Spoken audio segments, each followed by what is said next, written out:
بسم اللہ الرحمن الرحیم۔ محترم ناظرین، ہمارے چینل پہ ایک ویڈیو اپلوڈ ہوئی۔ ہم نے اس میں بتایا کہ پڑوسیوں کے حقوق کیا ہیں، ان کے ساتھ ہمارا بیہیویئر کیسا ہونا چاہیے، ان کے ساتھ ہمیں کیسا برتاؤ کرنا چاہیے۔ ہمارے ایک بھائی نے کمنٹ کیا گئے، سوال کر کے اس ویڈیو پہ یہ بات پوچھی ہے کہ ہم تو اس کے حقوق کو ادا کر رہے ہیں، ہم اس کو کوئی تکلیف نہیں دیتے، لیکن وہ ہمیں تکلیف دیتا ہے، پڑوسی ہمیں ستاتا ہے، تو پھر ہمیں کیا کرنا چاہیے؟ اس کے دو جوابات ہم آپ کو آج کی اس ویڈیو میں بتائیں۔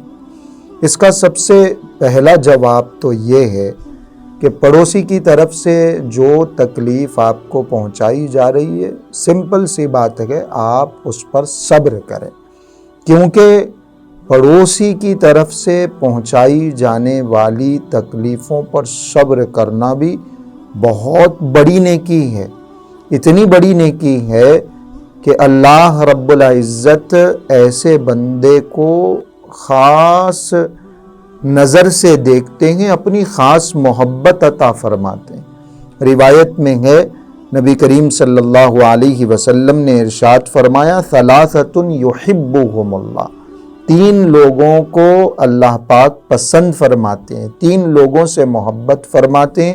ان میں سے ایک نمبر، تیسرا نمبر آپ علیہ الصلوۃ والسلام نے بیان فرمایا، والرجل یکون لہ الجار یؤذیہ جارہ فیصبر علی آذاہ، کہ ایسا آدمی بھی اللہ کی نظر میں محبوب ہے، پسندیدہ ہے، اللہ اس کو پسند فرماتے ہیں۔ ایسا آدمی بھی جو اپنے پڑوسی کی تکلیف پر صبر کرتا ہے، تو اللہ کی محبت کو حاصل کرنے کے لیے آپ اس کی تکلیف پر صبر کر لیجئے، برداشت کر لیجئے، آپ اپنے حقوق ادا کرتے رہیے، آپ اس کے ساتھ اچھا سلوک، اچھا برتاؤ رکھیے۔ انشاءاللہ آپ کے صبر کی وجہ سے اور آپ کے حقوق کو ادا کرنے کی وجہ سے ایک نہ ایک دن اس کا دل بھی نرم پڑے گا اور وہ اپنی تکلیفوں سے باز آئے گا، وہ اپنی حرکتوں سے باز آئے گا اور آپ کو ستانا چھوڑ دے گا۔ تو یہ سب سے پہلا سیلوشن ہے، آسان سا سیلوشن ہے، آسان تو نہیں ہے، بڑا مشکل ہے صبر کرنا، برداشت کرنا، لیکن یہ ایک اچھا حل ہے اور اس میں بڑا اجر و ثواب بھی ہے۔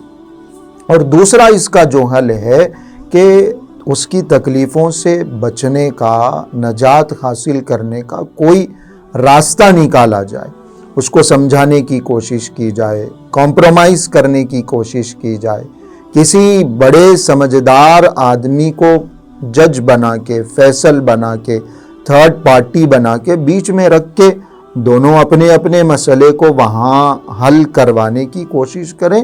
سیدھی سی زبان میں اگر کہا جائے تو یہ ہے کہ صبر بھی کرنا ہے اور دوسرے نمبر پر اس کی تکلیفوں سے بچنے کا کوئی صحیح راستہ نکالنا۔ آپ کو سن کے بڑا تعجب ہوگا کہ حضور اکرم صلی اللہ علیہ وسلم سے ایک صاحب نے آ کے اپنے پڑوسی کی شکایت کی، ایک مرتبہ شکایت کی، آپ علیہ الصلوۃ والسلام نے فرمایا، اذهب فاصبر، جاؤ اس کی تکلیفوں پہ صبر کرو۔ دوسری مرتبہ آ کے شکایت کی، فرمایا جاؤ اس کی تکلیفوں پر صبر کرو۔ 2 سے 3 مرتبہ جب انہوں نے آ کے شکایت کی تو آپ علیہ الصلوۃ والسلام نے بڑا عجیب و غریب سیلوشن بتایا۔ آپ علیہ الصلوۃ والسلام نے حل یہ بتایا، ارشاد فرمایا کہ تم اپنے گھر کا سامان باہر نکال کے رکھ دو، سڑک پہ ڈال دو، جو بھی پوچھے تم نے ایسا کیوں کیا، اس کو بتانا کہ میرا پڑوسی مجھے ستا رہا ہے، اس لیے میں نے یہ کام کیا۔ انہوں نے اس پہ عمل کیا، اپنا سامان باہر نکال کے پھینک دیا۔ اب لوگ ادھر متوجہ ہونا شروع ہو گئے، لوگ نوٹس کر رہے ہیں، لوگ پوچھ رہے ہیں کیا ہوا بھائی، کیا مسئلہ ہے، تم اپنا سامان گھر کے باہر ڈال کے کیوں بیٹھے ہوئے ہو، تمہاری یہ حرکت کیوں ہے؟